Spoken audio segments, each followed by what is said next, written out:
Boa tarde, cidadão. De volta na Band Natal, chegando em todo o Rio Grande do Norte. Agora vamos conversar com o professor da Fundação Getúlio Vargas, Fernando Amaral. Bem-vindo ao Boa Tarde, cidadão, professor. Boa tarde, Robson. Tudo bom? Tudo bom. É um prazer estar aqui com você mais uma vez aqui no programa. Boa tarde, povo do Rio Grande do Norte. E eu gostaria de, nessa primeira parte da entrevista, pedir que você compartilhe com o nosso telespectador a visão que você tem em relação à situação em que chegamos. Havíamos discutido aqui vários problemas em outra entrevista, mas qual a visão que você tem a respeito do problema atualmente? Robson, eu fiquei muito satisfeito com a repercussão do meu primeiro artigo. Eu acredito que a gente desnudou aí, levantou um tapete a respeito de um problema grave que vive a situação das finanças públicas aqui do estado do Rio Grande do Norte. Nesse último artigo agora que eu escrevi a respeito do que deve ser feito, né, com relação a um plano de ação para que o estado saia dessa situação, eu vejo muito o seguinte: a austeridade realmente ela não pode ser evitada. Nós temos que agora cortar na própria carne, como você estava falando ainda há pouco. O que mais me deixa pasmo é que todo esse esforço que o Executivo tem feito para poder reestudar o orçamento de 2018, ele não tem sido seguido por outros poderes, né, daqui do Estado. E isso causa um impacto gigantesco, porque o dinheiro ele é único, ele vem de um único cofre, vem de um único tesouro. E aí, quando você vê um poder cedendo e tentando se adequar aos outros não, fica um cenário bem complicado mesmo. Hoje, o Rio Grande do Norte, ele está, como eu disse no nosso último encontro, ele está... Pelo menos, né, um detalhe importante a ressaltar é que toda crise gigantesca abre uma grande oportunidade, Com né? certeza. Ah, mas era para ter sido feito antes, okay. Mas enfim, eu não acredito que viesse a ser feito antes, porque não se chegou numa crise. Se a bomba tivesse estourado antes, teria dado um jeito de resolver antes, porque não teria apoio, porque teria tido naquela ocasião, se fosse a mesma coisa de hoje, teria tido apoio da classe política. Sim. A própria classe política e os outros poderes não iriam apoiar mudanças drásticas como as que estão prestes a serem tomadas, se não tivesse chegado no fundo do poço. Com certeza. Então, hoje, o Rio Grande do Norte está nessa situação, como a gente abordou no nosso último encontro, que é uma situação de pré-falimentar, uma situação de pré-falência. O Estado está travado, nós temos folha, que é um gasto corrente, que é um gasto usual da própria operação do governo do Estado, que está em atraso, né? Então, tudo isso é um sintoma financeiro que revela o estado de quase insolvência já do governo do estado do Rio Grande do Norte. Então, se nada for tomado agora, se nenhuma decisão for tomada agora, de forma imediata, realmente a gente tem um cenário bem tenebroso aqui. E aí eu pergunto, como é que você analisa as principais medidas que foram colocadas pelo governo do estado que deverão ser votadas pela Assembleia? Bom, eu analisei bem profundamente, até porque tinha já toda uma pauta que eu já estava abordando a respeito disso. Todos os cortes que têm sido propostos pelo governo, eles são muito pontuais. E eu tenho visto pessoas se manifestando a respeito desse assunto, e o que mais me preocupa é essa continuidade de achar que os recursos do governo do estado, do país, são infinitos. Não são. O dinheiro é do contribuinte e tem que retornar em forma de bem-estar social. E aí... Tem alguma medida que você destaca como importante, que dentre as que foram encaminhadas, que precisa urgentemente ser aprovada? Olha, a mais urgente de todas é reduzir principalmente os gastos lá na Assembleia Legislativa. Essa daí realmente, o corte de pessoal lá, eu não vejo uma continuidade de você manter 3.700 funcionários lá. Pela minha estimativa, se a gente reduzir os cargos comissionados caindo para 600, daria uma economia de aproximadamente 70 milhões ano. É muito dinheiro, Robson. Isso precisa estar na ponta do lápis. E do ponto de vista do que foi encaminhado pelo governo do estado, pelo Poder Executivo, o que você considera urgente que precisa ser encaminhado, aprovado? Pronto. Um dos estudos que foi feito, que também consta do meu artigo, é a abertura e venda da Potigás, né? Isso daí vai realmente ser um benefício muito grande para o governo do estado, para a própria população. Não se deve interpretar o enxugamento do estado como um desmonte. Não é isso. O Estado ele tem que estar focado, tem que priorizar aquilo que lhe é mais urgente, que é o quê? Saúde, educação e segurança. É viável vender ou abrir o capital algo, uma empresa, por exemplo, que esteja bem, esteja saneada, esteja dando lucro, que ajuda o próprio Estado com recursos também a pagar a situação que a gente vive hoje? Quando a gente vê que uma empresa estatal dá um retorno, consegue ser viável economicamente, a gente tem que interpretar isso de uma maneira macro, de uma maneira a longo prazo. Ela pode estar numa situação confortável no momento, mas e o ano seguinte? E o governo seguinte? E o que essa empresa pode se tornar de cabide de emprego, de um resultado econômico inviável? Quando o poder público ele se preocupa com uma coisa não essencial para o povo, o essencial para o povo é saúde, educação e segurança. Quando ele não se preocupa com isso e vai para uma coisa que a gente pode chamar de supérfluo, uma coisa coadjuvante na gestão, ele tira o foco. Ele tira o foco da gestão, que é devolver bem-estar social. Eu pago meu tributo e eu quero bem-estar social. Eu gostaria muito de poder ser atendido num hospital público, de ter meu filho numa escola pública, de poder sair e passear à noite sem essa sensação de pânico que vive o natalense, né? Não tem como não ser desse jeito, né? E lhe pergunto, em relação à medida de alíquota de 3% a mais para os servidores estaduais em termos de contribuição previdenciária, né? Eu sei que há uma contraproposta, Sim. Me parece, já sendo discutida, formulada pelo presidente da Assembleia, deputado Ezequiel Ferreira de Souza, de que esse desconto seja proporcional ao valor de salário recebido, ou seja, desconta um pouco mais de quem ganha mais. Esse é um ponto bem polêmico. Essa é uma discussão que, na verdade, começou, se eu não me engano, no ano passado. Foi até visto um parecer inicial que talvez seja inconstitucional. Para mim, isso é inevitável. Temos que aumentar essa alíquota e tem um ponto bem polêmico, Robson, que é o seguinte: dos 51 mil inativos aqui do estado do Rio Grande do Norte, que são ligados à Previdência Estadual, desses 51 mil inativos, apenas 7 mil contribuem ainda com os seus proventos à Previdência. E todos deveriam estar contribuindo. Tem mais aposentado do que funcionário efetivo, é isso? Pronto. Hoje a gente tem 51 inativos contra 50 mil ativos. Tem mais. E esses 51 mil inativos, somente 7 mil deles ainda contribuem para a Previdência. Deveriam ser na integralidade.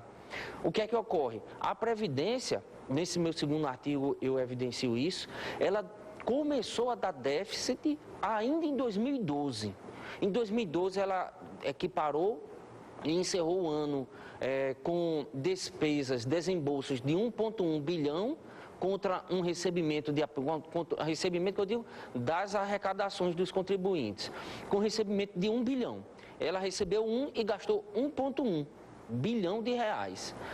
Já agora, 2016, ela encerra o ano pagando 1,4, quase 1,5 bilhão de aposentadoria e só teve uma receita de 1,2.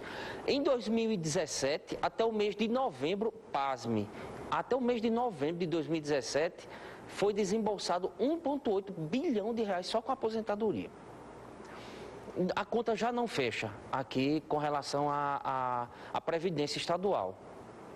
Esse recurso, o aumento da alíquota de 11% para 14%, daria em torno de 700 milhões de reais de receita. Isso é inevitável, não tem como fugir disso, mais Robson. O governo do presidente Michel Temer, né, criou um pânico geral na nação com a questão da reforma da Previdência. Isso causou impacto, um verdadeiro estrago em todos os estados, e no Rio Grande do Norte não é diferente.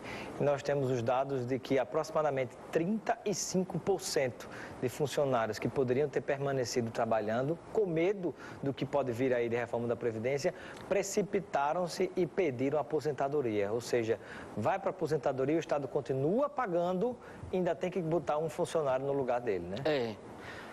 A reforma da Previdência, no contexto federal e iniciativa privada, ela vem a atacar alguns pontos que são chaves aqui na sociedade.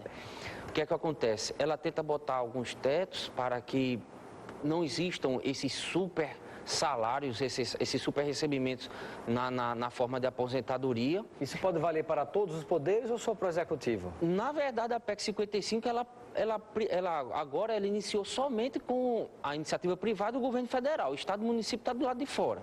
Então, eles não adequaram. O que deveria ser feito era a reforma da Previdência Estadual. Essa sim tem que ser feita. A todos alguns setores do Poder Federal, do Poder Público Federal estão fora, como militares, né? Mas outros adequaram. Essa reforma da Previdência, ela é inevitável para que eu, você, a população tenha direito, porque ela também já vai chegar na situação como se fosse aqui do Rio Grande do Norte, de não ter mais as entradas que sejam suficientes para pagar as saídas, já corrente, não estou falando nem a longo prazo, né? Um outro detalhe, né? Como é que você vê essa perspectiva de que os funcionários que pertencem ao Poder Executivo, pertencem ao governo do Estado e que estão hoje cedidos ao Poder Judiciário, ao Ministério Público, ao Tribunal de Contas e por aí vai, os que estão cedidos aos demais poderes, hoje mesmo assim cedido, quem paga o ônus é o governo do Estado. E foi colocada a proposta pelo governo para que cada poder que recebe funcionários que vem dele, que pague por eles. E também para que as previdências de cada poder seja pago com o dinheiro de cada poder, não pelo Poder Executivo. Como é que você vê isso? Robson, a nossa forma de fazer política ela é toda equivocada, realmente. A iniciativa privada, ela tem muito a inspirar com relação a essa gestão de resultados, é o que a gente chama em contabilidade de controladoria. Quer dizer, quando eu tenho um departamento dentro de uma empresa que ele consome recursos, é ele que tem que arcar com aquelas despesas, né? Então, essa forma de achar que o recurso é ilimitado e que os setores não precisam ser superavitários, quer dizer, quando eu tenho um setor jurídico, um órgão jurídico, que ele tem uma receita menor do que sua despesa e isso é visto como normal, causa essas discrepâncias. Então, o que é que ocorre? Se aquele determinado órgão está com um funcionário do executivo, que ele pague realmente a folha. Não tem como fugir disso. E a Previdência? A Previdência. Dos poderes. Hoje, o que eu vejo, principalmente nesse ponto que a gente acabou de abordar, é que esses 7 mil funcionários que já são inativos, que continuam contribuindo, quando a gente vai ver, você vê como é importante esse senso de justiça e de equidade que a reforma da Previdência traz. Geralmente são os mais abastados, são os mais privilegiados, são os que têm os proventos maiores, né? Então, seria muito importante que todos contribuíssem e que esses recursos fossem somados ao FUNFI, que é o Fundo dos Servidores daqui do Estado do Rio Grande do Norte, para que pudesse voltar a ter um equilíbrio, que hoje o executivo tem que aportar recursos, é mais um ônus que o executivo tem, ele tem que aportar recursos dentro do fundo dos servidores estaduais para essa conta fechar. E mais uma pergunta que lhe faço, né? Como é que está nosso tempo? Dá tempo ainda de perguntar? 2 minutos e meio, vamos lá rapidinho. E uma outra questão que lhe faço você chega a recomendar no artigo que você escreveu sobre o assunto, como professor da Fundação Getúlio Vargas, além da questão da venda de ativos que você defende que haja cortes, por exemplo, no âmbito do Ministério Público e do Poder Judiciário, Tribunal de Justiça, reduzir a 300 milhões por ano. Como seria possível? O que é que o Ministério Público e o Tribunal de Justiça poderiam reduzir para sobrar e voltar para o Executivo, que precisa garantir saúde, educação, segurança e tanta coisa mais? Olha, eu não vejo como tratar de uma outra forma a não ser essa velha forma de pensar o dinheiro do contribuinte como inesgotável. Quando a gente pega aqui uma pessoa, um servidor de um desses poderes, do judiciário, ganha 40 mil, ainda ganha um auxílio moradia, quer dizer, nós temos 180 juízes mais ou menos, apenas 5 abriram mão do auxílio moradia. assim, é uma forma assim, que causa uma revolta, né, no cidadão. A gente vê um policial de 2 há 5 anos, inclusive, né? Teve juiz e desembargador que já não ganha pouco, que recebeu em torno de 200 mil reais. Não dá. 200 mil reais. Não enquanto dá. no executivo a dificuldade de pagar quem recebe 2 mil. Não dá. Eu tenho pessoas próximas que já tem mais de 99 anos, são aposentados aqui do Estado, que estão com a aposentadoria atrasada. Né? É Isso incrível. não tem como. E uma pessoa com 40 mil ainda assim ganha um auxílio moradia, né? Morando aqui, né? Morando aqui. Isso aqui é mais incrível que ainda sendo legal, mesmo assim, no tempo em que se discutiu a legalidade, não caberia para todo mundo, mas foi aplicado para todo mundo. Foi aplicado. Né? A pessoa tem que ter, o cidadão tem que ter um senso crítico. O dinheiro, tudo bem, é do contribuinte, está lá, mas não é porque está com o amparo da Constituição que é legal, que é moral. Você pode abrir mão de um benefício que você acha que é incoerente. Enquanto a sociedade padece, a gente não tem saúde, não tem educação, não tem segurança, e ainda assim uma regalia dessa seria cívico abrir mão disso daí. Eu não vejo como não ser outra forma, né? Não Muito vejo. Bem. Eu quero agradecer a participação do professor Fernando Amaral, da Fundação Getúlio Vargas, aqui no nosso Boa Tarde Cidadão. Seja sempre bem-vindo.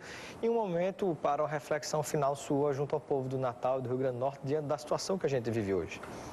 Bom, é importante que a população acorde realmente para o debate político, né? É importante participar. Eu sou um professor, sou apenas um cidadão, mas eu me vejo obrigado a sempre estar contribuindo, né, com o conhecimento em finanças, em economia, para poder esclarecer esses pontos para a sociedade.